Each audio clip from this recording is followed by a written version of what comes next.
السلام عليكم ورحمة الله وبركاته واني ودا سلامي دمانتينا ميل والبا ودا joogtaan maanta waxaa idin soo bandhigaa applicationka WhatsApp sida uu isticmaali lahayd laptopka marka ila daawo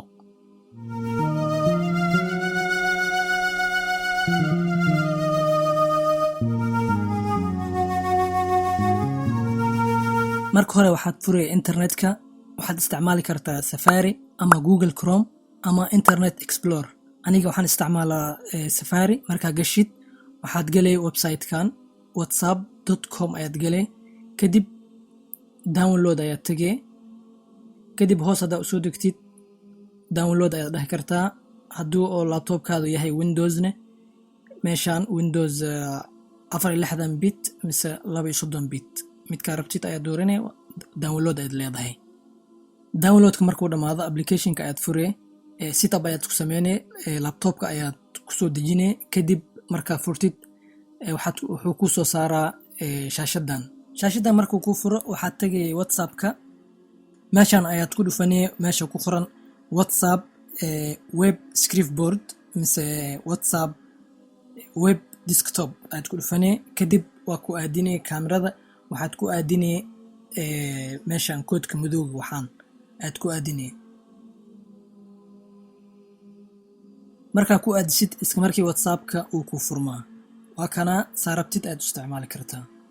hadii aad rabtid in aad ka baxdid WhatsAppka oo laptopka meeshii aad ku laabanay WhatsAppka programka galay setting marka tagtid meeshii ayaad ku dhufanay kadib dhinacaan aasana u jiiday log out ayaad ku dhufanay iska markii uu ka baxaa hadii aad rabin in aad programka WhatsApp ku soo dejisid laptopka waxa sameey kartaa website-kan ayaad gali kartaa enter ayaad ku dhufanay sidii hadaaya oo kale koodkan ayuu ku soo saaraa